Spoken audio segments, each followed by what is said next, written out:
Okay, this is day 31, log 11. So today I actually had an interview all the way in Tuas South in the warehouse there. And the warehouse is actually one of the suppliers for FairPrice. All the foods and the snacks and the drinks that you might find there.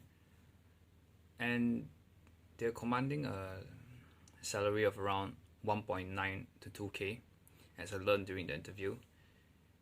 And of course the traveling distance there was something that the interviewer did bring up, and he wanted me to consider it carefully because that traveling distance can definitely add to the stress uh, of the job itself already.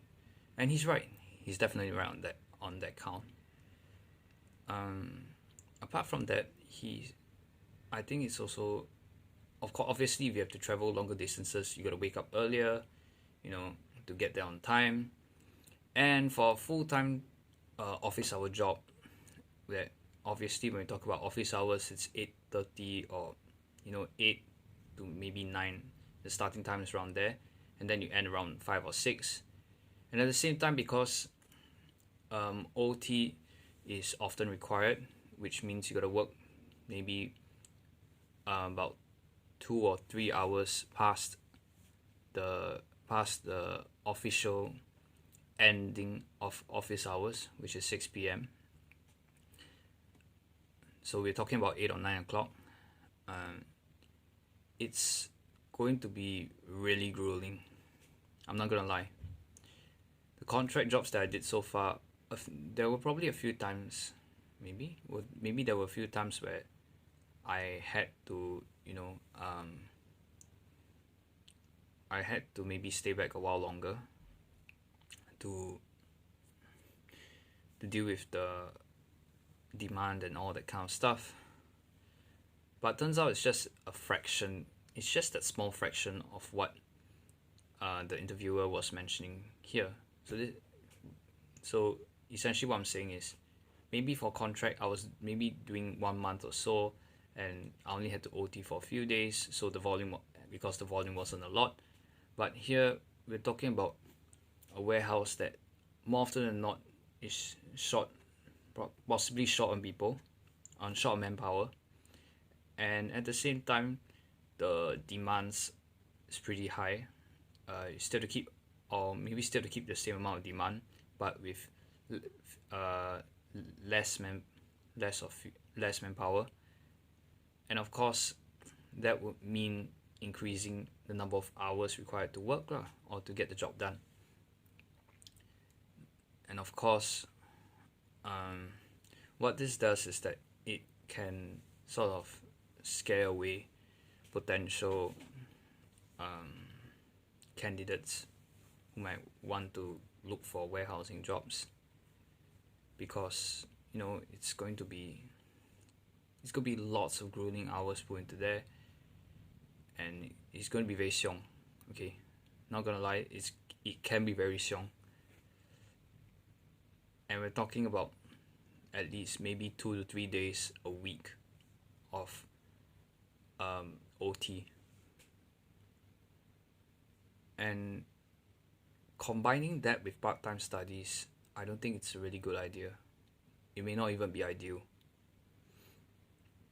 And not just that, part-time studies, as part of the requirements, I do need to have a full-time job for part-time studies lah. So this is something I would not want to take just in preparation for whatever the course that I want to go to might have in store for me. So, yep, you gotta learn to strike a work-life balance if you want to manage your stress levels. And I guess this is how I might manage them, or how I'm managing them. At the same time, maybe after uni, I do want to consider taking on computer science and applied mathematics, something along those lines, because they are currently one of the They're currently a few of the most lucrative industries that's currently booming, and of course, fresh graduates of those related relevant courses, or the degree holders in such cases, they're already starting to command at least 4 to 5K worth of basic salary, which means there's a lot of demand for it, but there's also a lot of job responsibilities. There's even the possibility of there's a lot of responsibilities. There's also the aspect of innovation, problem solving, coming up with creative solutions, and all this kind of stuff, which is the driving force of engineering in one way or the other. And it's also the driving force of, well, the whole development of this digital era that we're living in right now, and what might come of Industry 4. Now, obviously, because it's so lucrative, where the industries are very lucrative, there are also going to be a lot of intense competition. There's also going to be a lot of intense competition, I won't lie, especially for the full-time courses. So what I've done today was that I got in contact with a career advisor who sent me a couple of links to upgrading courses, to upgrade my skills, hopefully. So hopefully I can get to something, I can sort of pick up some of those relevant skills that can get me into those related jobs.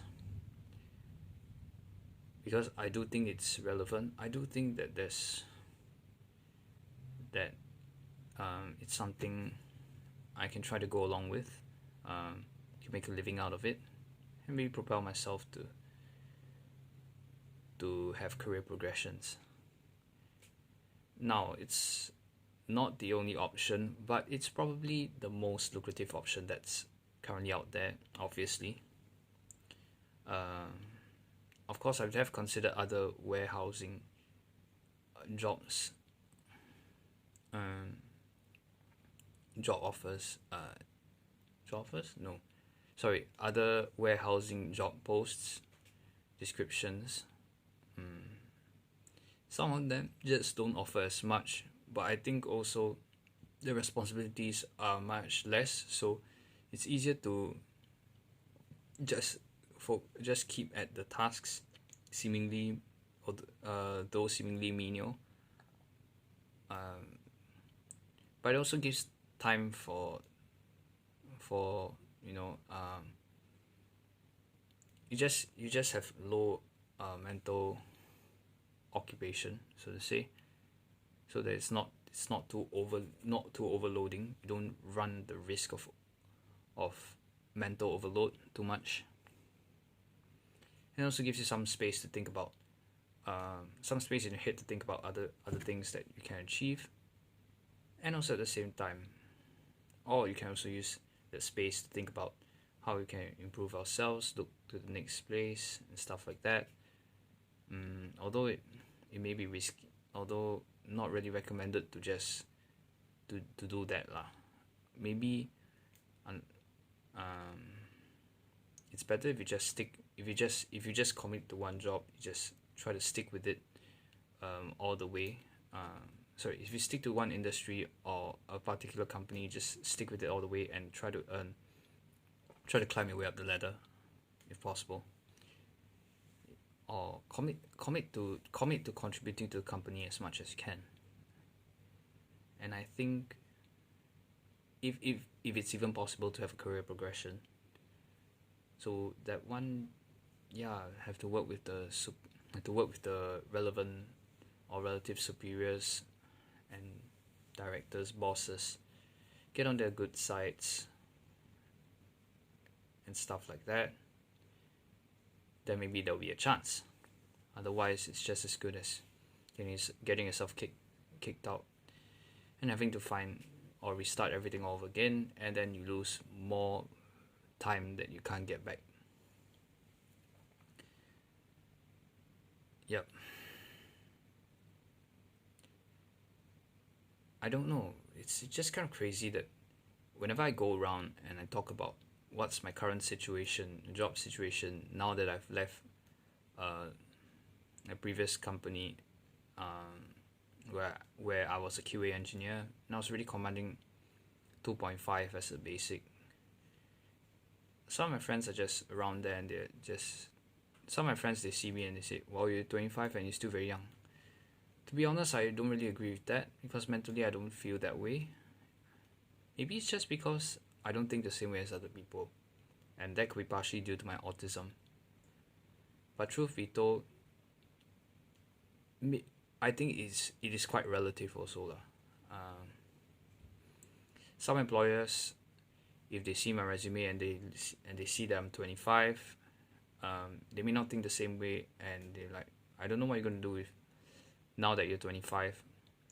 If you were maybe 3 or 4 years younger, then it's a totally different story. So again, I guess this is just part of adult life lah.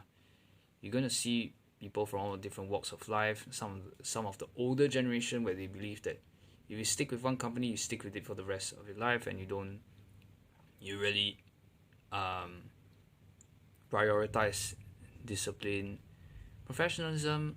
Obviously, it will still carry on to the next generation, but it's up to the point where even if you were tired and all that kind of stuff, you just had to stay awake and busy in front of your superiors, just so that you don't give them reason to fault you for all these sort of things, or to believe that you're slacking, and that could easily constitute a breach of agreement, depending on the terms and conditions that were first signed before the first day of employment. So it's really crazy. It can be really very, very crazy. Sometimes the working environments may be spearheaded by, or maybe filled with people who are generally younger, because they want to create a more fun working environment instead of a mundane standard corporate environment, office environment, stuff like that. Maybe for that kind of environment, it's still easier to get around because you can still work with other people and it's not so cold. Honestly, I would like that kind of environment as well, where you can work with other people, you can get to know them much better the job, rather than everyone just sticking to their own roles. And let's say if you had a really bad day, or you didn't have enough sleep for that particular day, or you're restless, you encountered all these kind of issues that you just trying to struggle through the day, and you have this manager or superior just looking for ways to fault you for that, and to just ruin your performance for the year, things like that. Maybe all of this sounds like obvious things to you if you're watching this. Well, I can understand that. I accept that. I acknowledge that it can be obvious. But to some of you who might see this as a new thing or something that is enlightening you, if you're watching this now, please do let me know lah. I will try and I'll try and get in contact, and then maybe you can chat a bit more about that. But this is just my personal advice, or my personal take on what the corporate world is like. And again, not all my views may be that accurate or maybe that applicable. So it really depends on the individual the individuals who are watching this lah. So that's all I have to share. Sorry if I'm a bit too long-winded. That's how it is. Yep. Anyways, if you did watch this, thank you for watching. If anything, please subscribe if there is, and just let me know. Thanks.